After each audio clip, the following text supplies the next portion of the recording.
Olá, muito boa noite. Após 2 anos no comando do 9º Distrito Naval em Manaus, o vice-almirante Domingos Sávio Almeida Nogueira passou o comando esta semana e se despede do Amazonas. No dia 6 de maio, ele passou o cargo para o vice-almirante Wagner Lopes de Moraes Amit, que veio do Ministério da Defesa.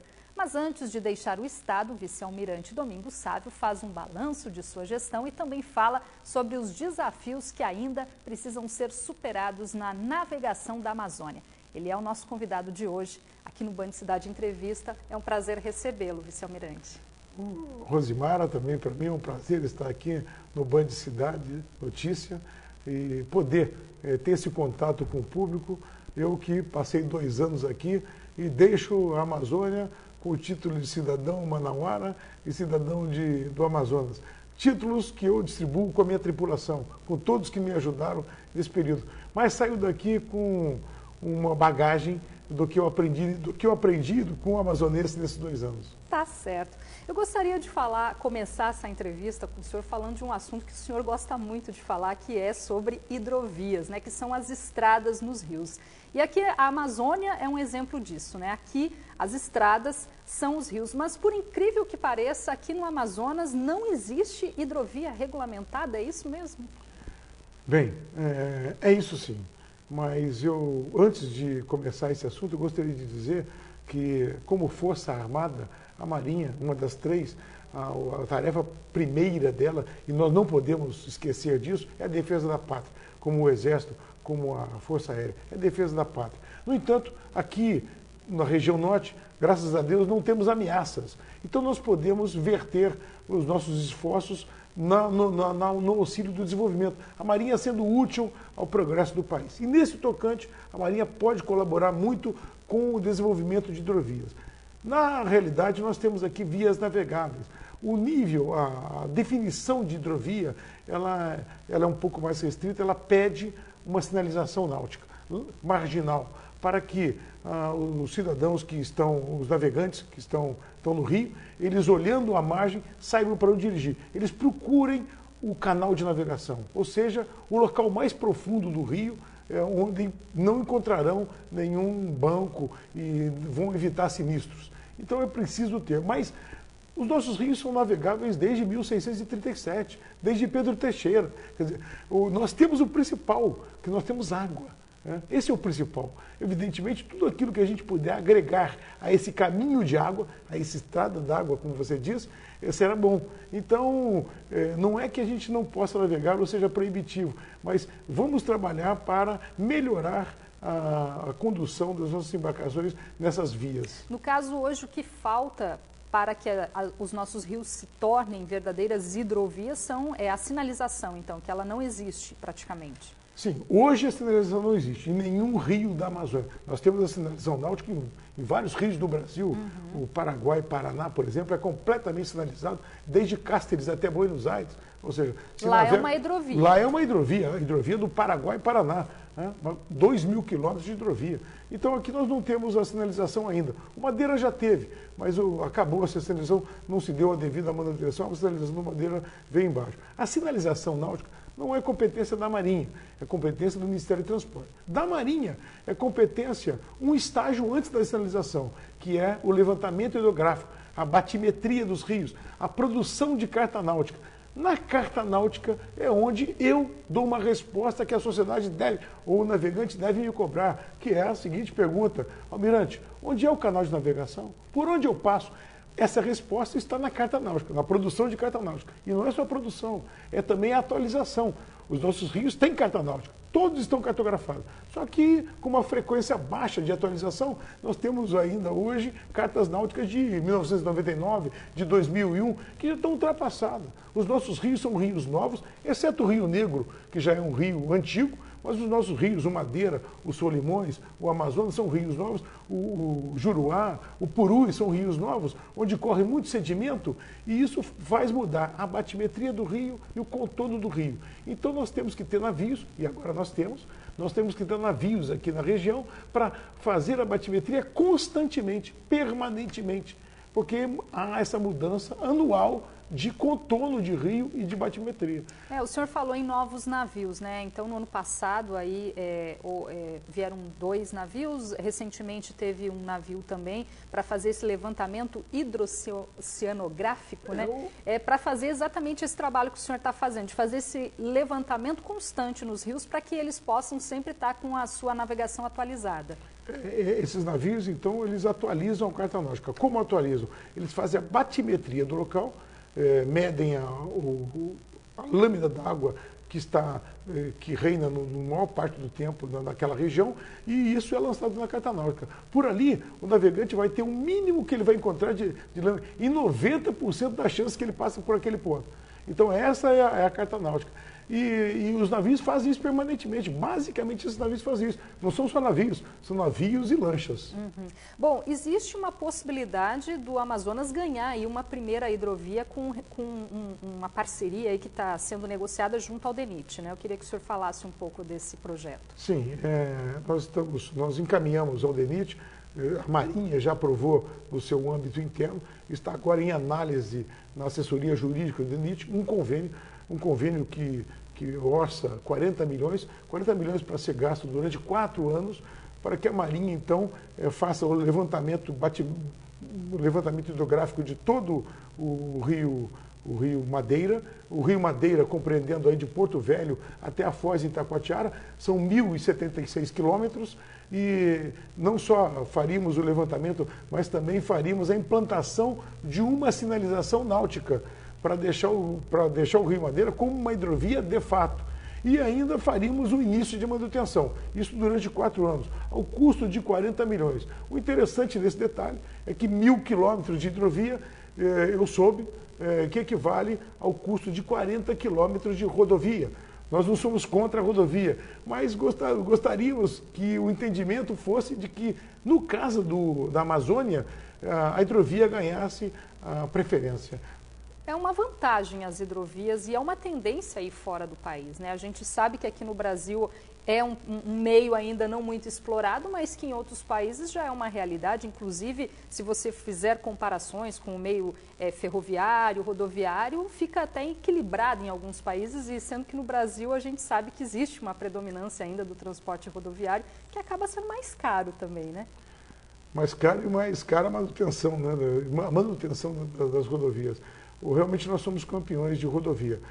Realmente nós temos um grande território, justifica-se até. Mas nós temos rios. O importante é que a gente lembre dos rios. Nós temos rios e nós podemos utilizar esses rios com grande vantagem. Então, por exemplo, um comboio da Ermasa, esses que transportam soja, que vem lá do centro-oeste e depois vai exportar aqui via Itacoatiara, ele carrega 32 mil toneladas de soja com um empurrador, mais de 20 balsas, cada balsa carregando aí 2.500 toneladas. Isso equivale a 1.000 caminhões, um caminhão com 30 toneladas, quer dizer, e um empurrador fazendo todo esse trabalho, usando esse benefício que Deus nos deu, que foi a natureza, que foi o rio. Muita água sendo escoada, e vamos aproveitar essa água. Basta que nós não esbarremos nas margens, para não desbarrancarmos as margens, e não lancemos óleo, não vamos poluir os rios. Se nós tivermos esse cuidado, nós podemos usar as hidrovias com grande vantagem.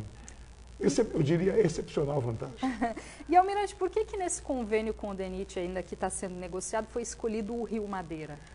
O Rio Madeira é um rio, né, por onde trafega hoje, como eu disse, o escoamento da soja. Então, a tendência é nós aumentarmos, é o país enxergando essas vantagens de transporte, de lucro do transporte, em vez de carregar a sua produção do centro-oeste, não só de soja, mas de outros produtos de agricultura, deixar de carregar pelos portos, que já estão complicados, Santos, Paranaguá, e por um preço muito mais em conta, fluírem isso para Porto Velho, para Humaitá, e daí para Itacoatiara, pegando os grandes navios e indo para o mundo todo. as vantagens serão muito grandes. Agora, por exemplo, está sendo instalado em Altazes minas de extração de potássio. Então vamos produzir potássio. O potássio é um insumo mais importante do fertilizante. Então também vai correr pelo Rio Madeira. Então o Rio Madeira é o mais importante que... Dos rios que estão agora estão carregando para escoar a produção. Com produtos de maior importância. Então elegemos o Rio Madeira como o primeiro para nós. Mas há outros rios também que sim, podem... o Purus, o Juruá, o Japurá, à medida em que nós fomos crescendo em desenvolvimento e recursos forem chegando, nós podemos fazer isso em todos os rios, né? Porque a expertise, a ciência que a Marinha detém para fazer isso é a mesma. E nós já temos os navios hidrocenográficos. Bom, no ano passado foi criado o Serviço de Sinalização Náutica do Noroeste, que vem também a agregar esse trabalho de levantamento nos rios? Basicamente, esse serviço, ele administra esses navios e produz as cartas náuticas. Então, ele tem plotters, à medida que esses dados batimétricos vêm dos navios, esses dados são processados e são colocados, então, numa carta náutica. A gente não produz carta náutica a toda hora. Nós produzimos correções para trechos críticos do rio. À medida em que um trecho do rio ele altera, nós fazemos a correção para aquele trecho. E lançamos essa correção para que as pessoas possam colar até esse papel, esse novo trecho, naquela carta náutica antiga. À medida que essa carta náutica ela se modifique com tantas correções, aí então lançamos uma nova edição de uma carta náutica. E essas modificações, elas vão ser de que forma?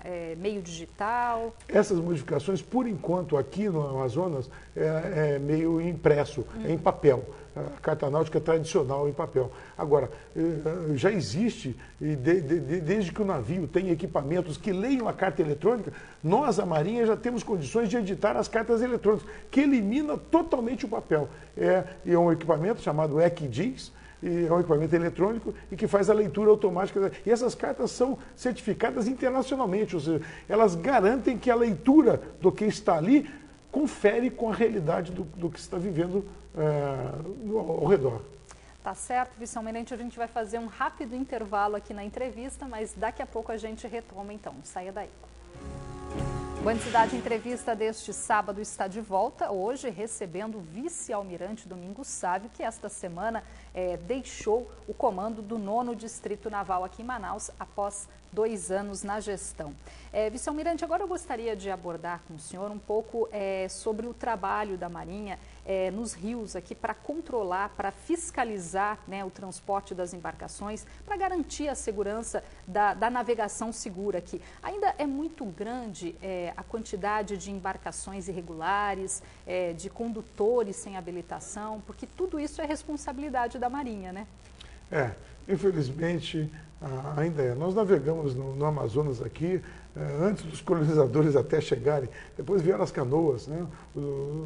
Os rabetões, enfim, todo tipo de embarcação que circula na Amazônia, mas de uma maneira ainda primitiva para os atuais requisitos de segurança da navegação. Então, a capitania dos portos, com as suas delegacias e agências, nós temos 11 espalhadas na Amazônia, elas fazem essa que nós chamamos de segurança do tráfego aquaviário, né? Na realidade, como eu disse, como falei no primeiro bloco, não basta só prever, arrumar a pavimentação da hidrovia, que é a batimetria, que é a sinalização, não basta só isso. Basta também que nós instruamos os condutores das embarcações para que eles conduzam devidamente, né? Então a capitania faz um papel de DETRAN. É assim que eu gosto de me referir, onde as embarcações são inscritas, são registradas, elas são vistoriadas ano a ano, como a gente faz com o nosso carro no DETRAN. E os condutores obtêm pela capitania os cursos, se é amador ou se é profissional, para obter suas carteiras, nos níveis, dependendo do tamanho dos seus barcos. Arraiz amador, mestre amador, capitão amador, para as categorias de amador, e marinheiro, mestre, contramestre, piloto e capitão fluvial, para as categorias profissionais, né? Todos esses cursos são dados pela capitania. Então, a capitania, garantindo a habilitação e garantindo os requisitos materiais da embarcação, nós, com a hidrovia já sinalizada, nós teríamos vias, nós poderíamos dizer, seguras. E infelizmente, a maior infração hoje ainda é a falta de habilitação. E como é que as pessoas podem denunciar quando estiverem no rio, verificarem algum tipo de irregularidade? Pode ligar para algum lugar? Sim, a capitania procura, e eu faço propaganda disso, ela procura ser a mais aberta, transparente ao público, para mostrar que seus processos, suas normas são muito claras e muito fáceis de ser absorvidas. E nós temos, então, canais para falar com a população. 185. 185 é a busca e salvamento, ou seja, há um sinistro, alguém caiu no rio, houve uma batida, houve um incêndio, chama-se rapidamente 185. A gente está passando na tela os telefones. 185 praticamente está do lado da minha sala, essa busca e salvamento, nós vamos atuar com os bombeiros, com polícia civil, com quem quer que seja, nós vamos, e a Marinha é a coordenadora disso. Nós também temos um disco de segurança navegação que também recebe denúncias, alguém que veja que uma embarcação está faltando colete, ou então está com superlotação, ou então nota que o seu condutor não está em condições para conduzir porque está embriagado, ou coisas desse tipo, a embarcação está fora de horário, ou seja, de alguma forma a pessoa se sente que há algum perigo, ela disca o Disque Segurança Navegação, que é o 0800, é o 0800 280 7.200. E agora, para facilitar mais ainda, eu criei um celular com o WhatsApp, que ela pode mandar uma foto, que ela pode mandar... Hoje em dia todo mundo tem acesso. Hoje todo mundo tem acesso, ela pode mandar um vídeo para postar, até para nos ajudar, se for o caso, de instruir o inquérito que vem depois, se houver algum acidente, que é o 92 do Amazonas, o 99302 5040. Então tá dado aí o recado, os telefones. Bom, eu gostaria de abordar com o senhor também a questão dos navios hospitalares, né, que a gente sabe que a Marinha aí presta um grande serviço nas comunidades ribeirinhas, em locais às vezes que só se chega mesmo assim por barco. Recentemente retornou o navio que fez uma operação no Acre. Quantos navios hospitalares hoje contam aqui o 9º Distrito Naval para fazer esse atendimento aqui, onde muitas vezes é a única presença do Estado nessas comunidades, né? Exato. São poucos ainda. Não está na missão das Forças Armadas dar assistência ao povo, mas nós fizemos isso porque nós conhecemos o navio. Então nós temos 4 navios a partir da década de 70 que vieram para cá e estão aqui até hoje. E esses navios vão pelos rios da Amazônia. Nós procuramos ir nos rincões mais recônditos da Amazônia, porque é justamente onde não tem outra possibilidade de atendimento. Nós vamos também aqui perto, mas a gente dá preferência para ir no local mais longe. E nós entendemos que o navio é a melhor solução para levar essa assistência, porque ele consegue dar permanência às pessoas que vão lá nesses locais.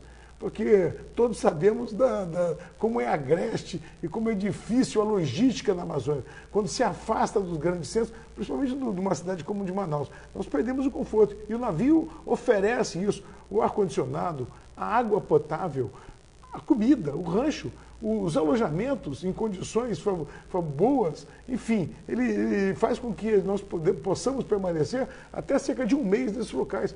Esse navio que você citou agora, esse que veio do Acre, é o navio de assistência hospitalar do Dr. Montenegro, é um acordo que nós fizemos com o Acre. Ele fica lá nos rios do Acre, no Juruá, cerca de 4 meses, atendendo lá Cruzeiro do Sul, Porto Walter e outras cidades, comunidades. Nós paramos em cada comunidade desses rios. Esses 4 meses, por exemplo, que ficamos no Acre agora, atendemos 25 mil pessoas. Fizemos pela primeira vez teste de sífilis, teste de AIDS nas pessoas. Sífilis tratamos no navio mesmo, com antibiótico. E AIDS encaminhamos para a Secretaria de Saúde. Esse navio, por acaso, tem mamógrafo. Então fizemos os exames de mamografia nas senhoras acima de 40 anos, aquelas indicadas para fazer já o exame. Isso tudo levamos um hospital nessas condições. Então, para todos que se interessam em ajudar a Amazônia, o navio aqui representa tudo. Tá certo. Recentemente, o 9º Distrito Naval também firmou uma parceria com a Prefeitura aqui de Manaus, que prevê o ordenamento fluvial da Ponta Negra, né? O que consiste essa parceria? Fizemos ontem, por acaso, eu tive a satisfação, o nosso prefeito, com a visão dele muito futurística, e ele viu que isso era importante, assinamos um protocolo de intenções, onde formou-se agora um grupo de trabalho que durante 90 dias, ao final dos 90 dias, até lá, vão ter que apresentar um projeto de um decreto e de um convênio com Marinha e Prefeitura aqui no local, onde o prefeito, então, nesse decreto, ele ordena a orla, ele ordena os espaços aquaviários da orla, ou seja, ele estabelece aqui no município onde é o local para banhistas, onde é o local onde lanchas podem se aproximar da praia, onde é o local onde pode se praticar as práticas de motonáutica, com jet ski, por exemplo, onde um hidroavião pode decolar e pousar. Isso não está certo no Estado. A Marinha tem essa expertise, a Marinha pode dar essa assessoria.